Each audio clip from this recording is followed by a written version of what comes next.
You don't seem to have much of a fight here in the state because the ruling BJP-PDP government seems to be fast losing its connect with the people. You've at several points in the recent past spoken about how the Mehbooba Mufti government has lost the moral authority to govern and the fact that there should be governor's rule here. Why isn't the BJP-PDP A paying heed? Secondly, if you do believe governor's rule should happen, do you see elections happening anytime soon, given the kind of atmosphere in the party? Look, I'm not looking for an early election. I think that's important to start with, because otherwise people will assume that the only thing I'm interested in is returning the National Conference to power, which is not true. Actually, the only thing I'm interested in is an end to the bloodshed and turmoil that we're seeing in Jammu and Kashmir today, and particularly in the valley. The truth is that Mehbooba Mufti remaining in office is not going to help the situation. The PDP and the BJP are pulling in opposite directions in every other respect, except for with regard to staying in office. It's as if they've decided that regardless of what happens to the state, regardless of how tense Jammu becomes, regardless of how violent Kashmir becomes, so long as they can together enjoy the spoils of office, it becomes a very cozy partnership. Look, I wasn't the one who indicted this coalition. The Chief Minister's own brother indicted them. He is the one who called this a partnership of crime. He said that the PDP and BJP are partners in crime, and the Kashmiri people for generations will pay the cost of this alliance with their blood. Now, when you have an indictment like that, how do you continue in office? I mean, just look at how disempowered our Chief Minister is today.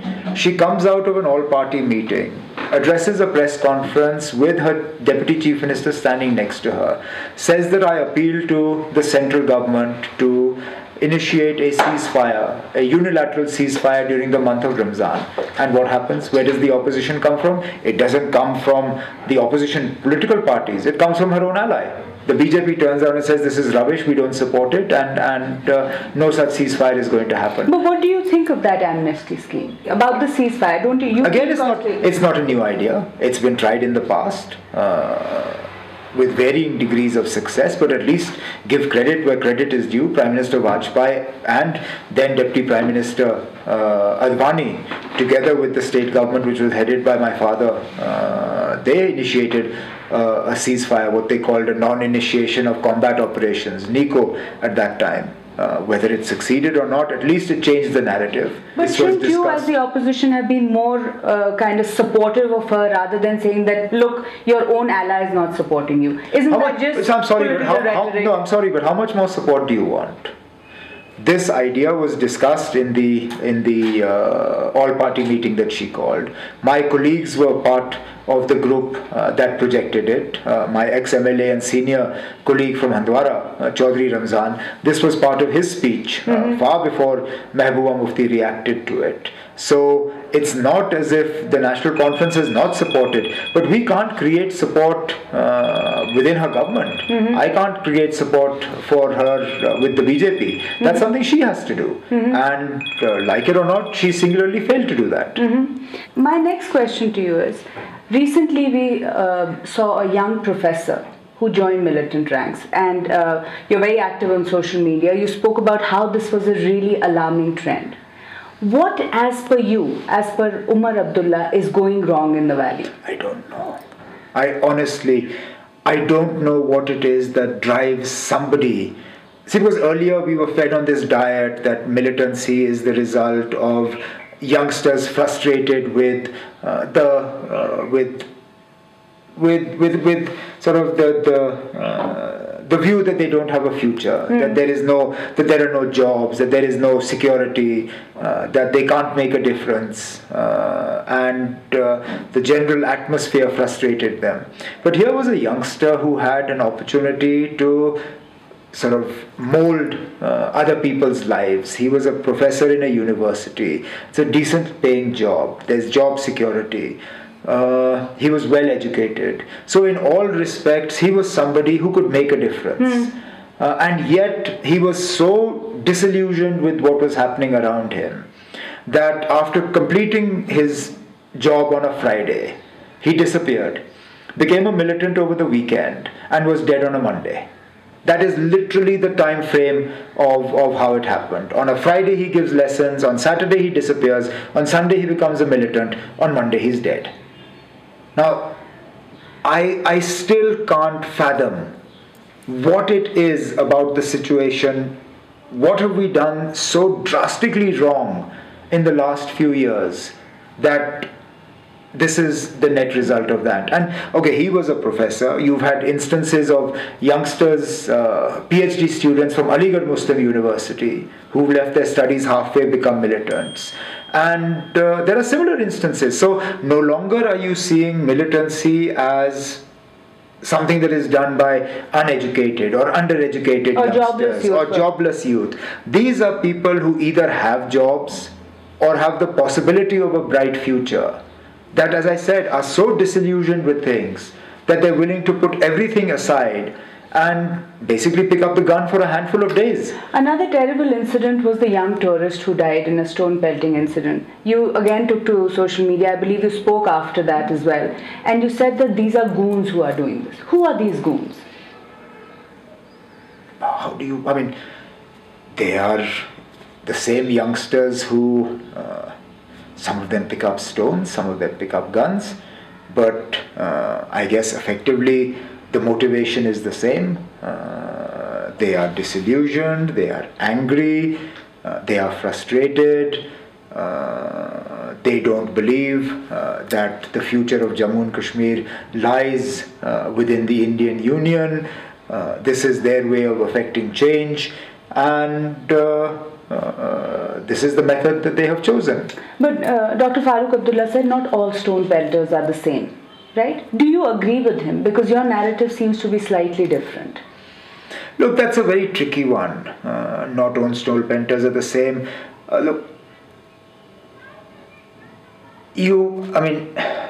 Again, this is like that whole narrative of my terrorist is a good terrorist, but the terrorist who's attacking you is a bad one, etc. Look, I can't condone stone pelting. As a means of affecting change, it is the wrong means.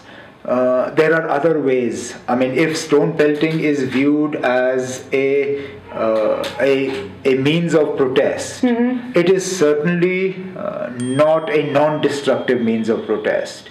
And you put a tourist, some tourists in hospital, you sent one from here dead. How then do you turn around and say that some stone pelting is good and others isn't? I think it's important to understand what motivates them to do it. I think it's important to try and counsel them and sort of wean them back from this destructive path that they've taken. But I don't think we in any way can condone the methods that they've employed. You have at various points in time, especially when young Kashmiri Muslim men, or let's just say Kashmiri youth, have been targeted by militants, right? You have come out and said that separatists don't have the same kind of condemnation for them. Do you believe that the Hurriyat and the separatists, as they're largely called, are still stakeholders if there were to be a dialogue process? Well, certainly, because whether they are in control of what is happening right now or not, they effectively represent a support group here. They represent an ideology, a thought process, which will have to be represented at the table. Whether we like it or not, there is a section of population, we can argue as to the extent of that section, but there is a section of population in Jammu and Kashmir that does not believe Jammu and Kashmir should be a part of the Union of India. Now, in any dialogue process, you're going to have to bring that section of opinion to the table as well. Who is going to do it for you? Today, like it or not, that ideology is represented in various shades by your separatist leadership. Now, we can argue about whether it is the right time to talk or not, whether they are the right people to talk to or not, but the fact is that Jammu and Kashmir is not just made up of people who want to be a part of the Union of India. It's made up of people who want to remain a part of the union. It's made up of those who want freedom. It's made up of those who want Jammu and Kashmir to be a part of Pakistan. All these shades of opinion will have to be brought to the dialogue process at some point or the other. Tell me, Mr. Abdullah, do you believe that the Prime Minister, Mr. Modi, is interested in peace in the valley? That's a question for the Chief Minister. I am not an ally of Mr. Modi. In all honesty, do you see that intent? In all honesty, I've had very little interaction with the Prime Minister. Whatever his intent is, let's just say that I believe his actions could have spoken more. Given that he has a majority all of his own in Parliament, given the fact that today the BJP pretty much commands the country. They have 21 states in this country. I don't think the Prime Minister had to fear from taking bold initiatives to resolve Jammu and Kashmir. I think some of the boldness that we saw vis-a-vis his dealings with Pakistan was sorely missing with regard to his dealings with Jammu and Kashmir. I mean, here was a Prime Minister who invited Nawaz Sharif to his swearing in. Here was a Prime Minister who suddenly decided to land in Lahore and fly in the Pakistani Prime Minister's helicopter to attend a family wedding. Yet, this sort of boldness, this sort of out-of-the-box thinking, we haven't seen with regard to the internal situation in Jammu and Kashmir. And I think that's something that, at least personally speaking, it does disappoint me. Many, or rather I would say some in the valley, let me not say many, say that you're more critical of the PDP than you are of the BJP, perhaps keeping somewhat of a room open for an alliance in the future. What would you say to these critics? If the Chief Minister had been of the BJP, I would have been even more critical of the BJP. I am not critical of the PDP as a party. I am critical of the government led by Mehbooba Mufti. If today the government had been led by Nirmal Singh or Kavinder Gupta, I would have been far more critical of the BJP than I would have been of the PDP. The fact is, I criticize the central government in equal measure, but the state government is headed by Mehbooba Mufti. And therefore, like it or not, the lion's share of the opposition will have to be dedicated and devoted to her. My final question to you, Mr. Abdullah. Mr. A.S. Dullat, former RAW chief, who's also quite an authority on Kashmir issues, has an in-depth understanding, says that no one single party can form the government in Jammu and Kashmir, and that you will be the next chief minister of Jammu and Kashmir with a national conference and a Congress alliance. What would you say to that prediction? Look, if you and I had 100 rupees for every pre-poll, post-poll and prediction that went wrong in this country, both of us would be able to retire without having to do any work. I think if there's one thing the voter in India, and I include Jammu and Kashmir in that, absolutely hates, it is to be taken for granted. So the worst thing we can do is to assume that in all this anger, suddenly the national conference will emerge as a great victor. There are no winners in the situation that we have in Jammu and Kashmir today. With this kind of bloodshed, any sort of electoral advantage is nothing but a very hollow one. I would much rather lose a few elections and have a peaceful Jammu and Kashmir than win an election in a situation where there is nothing but bloodshed and the sort of stress and tension that you see in Jammu. Therefore, I am not focused on an election, I'm not focused on an election victory.